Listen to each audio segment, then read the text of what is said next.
अस्सलाम वालेकुम नाजरीन।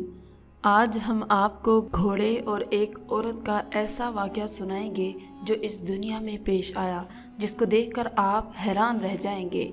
आपकी आंखें फटी की फटी रह जाएंगी और सोचने पर मजबूर हो जाएंगे कि ये घोड़ा और एक औरत के साथ ऐसा कैसे कर सकता है। वीडियो शुरू करने से पहले आपसे गुजारिश है कि आप इस वीडियो को लाइक ज़रूर कर दें और वीडियो को आखिर तक ज़रूर देखें।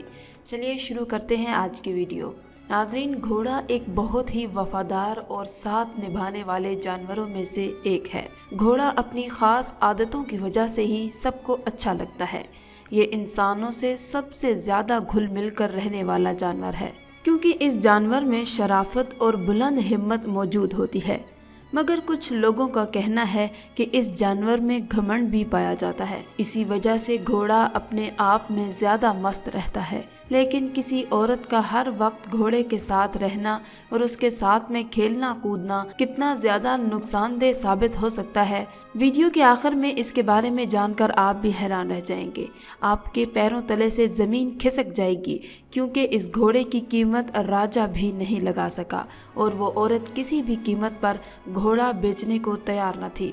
लेकिन आखिर ऐसा क्यों हुआ और वो घोड़ा उस औरत के लिए इतना ख़ास क्यों था? क्या रिश्ता था उस औरत का घोड़े के साथ और क्यों राजा उस घोड़े को खरीदने के लिए मुंह मांगी कीमत देने के लिए तैयार था? नाज़रीन, जानेंगे सारी बातें तफसील से। ये कहानी उस ज़माने की है जब हमारा देश आज़ाद भी नहीं हुआ था और छोटी छोटी रियासतों में हमारा देश बटा हुआ था। इसी ज़माने में कश्मीर की वादियों में बसी एक रियासत में एक बहुत ही खूबसूरत लड़की रहा करती थी। एक तो लड़की अपनी खूबसूरती की वजह से पूरे इलाके में चर्चा में बनी रहती थी, और फिर उस लड़की के पास एक बहुत ही आला दर्जे का आला नस्ल का घोड़ा था, जो उस लड़की की तरह अपनी खूबसूरती के लिए पूरे इलाके में मशहूर था। कई लोगों ने घोड़े को ख़रीदने की कोशिश भी की, लेकिन लड़की ने कभी भी उस घोड़े को नहीं बेचा। इधर जिस रियासत में ये लड़की रहती थी, उसी रियासत का राजा घोड़ों का बहुत बड़ा शौकीन था और उसके राजमहल में एक से एक बढ़कर घोड़े मौजूद थे।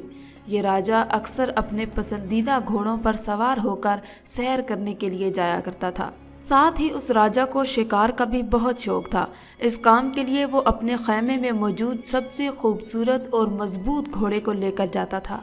फिर राजा का आज मूड बना तो राजा ने अपने सिपाहियों को बुलाकर कहा कि जाओ और अस्तबल में मौजूद घोड़ों में सबसे मजबूत घोड़े को लेकर आओ। राजा ने जब सिपाही से ये कहा तो सिपाही कहने लगा कि राजा सलामत, आपकी रियासत में एक लड़की है जो कोई यही 28 साल की है। उस लड़की के पास एक बहुत ही खूबसूरत घोड़ा है जिसे लड़की के अलावा किसी ने छुआ तक नहीं है, और ना ही लड़की ने घोड़े को बेचा है। जब राजा ने घोड़े के बारे में बात सुनी तो बस घोड़े को देखने के लिए बेताब हो गया। उसने फौरन सिपाहियों को हुक्म दिया कि जाओ उस लड़की से घोड़ा लेकर आओ। सिपाही उस लड़की के पास गए और कहा कि राजा सलामत ने आपका घोड़ा मंगवाया है, लेकिन उस लड़की ने साफ इनकार कर दिया।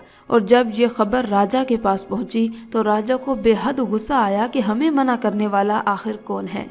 लेकिन ये राजा बहुत अच्छा था, उसने अपने गुस्से को काबू किया और अपने सिपाहियों को हुक्म दिया कि उस लड़की को इज्जत से उसके घोड़े के साथ हमारे दरबार में लेकर आओ। जब सिपाहियों ने उस लड़की से जाकर कहा कि राजा ने आपको आपके घोड़े के साथ बुलवाया है, तो लड़की मान गई। लड़की दरबार में अपने घोड़े के साथ पहुंच गई, लेकिन लड़की ने ये बात पहले ही ठान ली थी कि चाहे कुछ भी हो जाए, लेकिन मैं अपना घोड़ा नहीं दूंगी। राजा ने जैसे ही घोड़े को देखा तो वो उसका दीवाना हो गया और वो उसकी मुंह मांगी कीमत देने के लिए भी तैयार हो गया। लेकिन लड़की ने कहा कि आप अगर अपनी पूरी रियासत भी मुझे दे दे तो भी इस घोड़े की कीमत के मुकाबले में वो नहीं हो सकती। मैं इस घोड़े को किसी भी कीमत पर बेचने के लिए तैयार नहीं हूँ। उस पर राजा ने पूछा कि आखिर इस घोड़े में ऐसा क्या है? लड़की ने कहा कि बस मेरा पसंदीदा घोड़ा है। लड़की ने कहा आप चाहें तो इस घोड़े की सवारी कर सकते हैं। राजा ने सोचा चलो एक बार घोड़े की सवारी ही कर लेता हूँ। फिर राजा ने जब उस घोड़े की सवारी की तो वो उसकी दौड़ और फुर्ती से दीवाना हो गया और वो लड़की को मुंह मांगी कीमत देने के लिए तैयार हो गया। लेकिन लड़की का जवाब नहीं था। तो राजा ने कहा ठीक है, तुम्हारी मर्जी, मत बेचो। लेकिन राजा कहने लगा अच्छा तुम हमें आज शिकार के लिए अपना घोड़ा तो दे दो।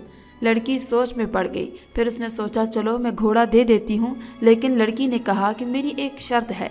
جب آپ گاؤں میں صحیح سلامت واپس آئیں گے تو اس گھوڑے کو ریاست کے شاہی ہونے کا حکم دیں گے۔ لڑکی کی بات سن کر راجا بھی تیار ہو گیا اور گھوڑے کے اوپر شکار کے لیے بالکل تیار تھا۔ راجا اس دن بہت زیادہ خوش تھا۔ اگلے دن راجا جانے لگا تو اس کے پیچھے کچھ سپاہی بھی نکلے۔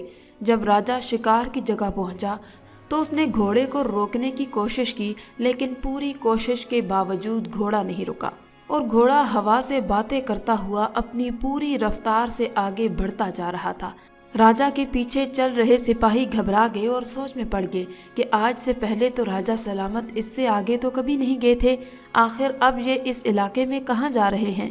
پھر وہ راجا کے پیچھے چل دیے۔ پھر تھوڑی دیر چلنے کے بعد گھوڑا ایک ایسی جگہ جا کر رکا جہاں بہت سارے پھل اور ندیاں اور بہت خوبصورت نظارہ تھا، جسے دیکھ کر راجا کا دل خوش ہو گیا۔ اسے وہاں بہت اچھا سکون مل رہا تھا۔ اسے ایسا لگ رہا تھا کہ اس سے اچھی زندگی کہیں ہو ہی نہیں سکتی، کیونکہ ناظرین وہاں کا ماحول بہت زیادہ سندر تھا اور شانت تھا، جسے دیکھ کر من اور دماغ اپنے آپ ہی شانت ہو جاتا تھا۔ اور وہاں راجا کی پسند کے جانور بھی شکار کے لیے موجود تھے، جسے دیکھ کر راجا اور بھی زیادہ خوش ہو گیا۔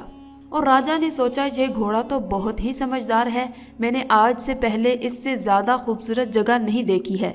پھر راجا نے وہاں خوب شکار کیا اور پھل کھائے اور واپس آ کر لڑکی کو اس کا گھوڑا دیتے ہوئے کہا کہ سچ میں آج سے پہلے میں نے اتنا شاندار گھوڑا نہیں دیکھا تھا۔ اس کے بعد ایک بار پھر سے راجا نے لڑکی کو گھوڑا بیچنے کے لیے کہا، لیکن لڑکی نے منع کر دیا۔ تو وعدے کے مطابق راجا نے گھوڑے کو شاہی گھوڑے کا تمغہ دے دیا، لیکن ابھی بھی راجا کے دماغ میں یہ بات تھی کہ لڑکی کا گھوڑے کے ساتھ اتنا لگاؤ کیوں ہے۔ جہاں لڑکی اور گھوڑے کی تعریف ہو رہی تھی اور جو لوگ راجا اور لڑکی سے حسرت کر رہے تھے، انہوں نے غلط افواہیں پھیلانا شروع کر دی کہ اس لڑکی کے گھوڑے کے ساتھ غلط تعلقات ہیں، اور کئی بار ہم نے خود لڑکی کو گھوڑے کے ساتھ صبح جنگل میں جاتے ہوئے دیکھا ہے۔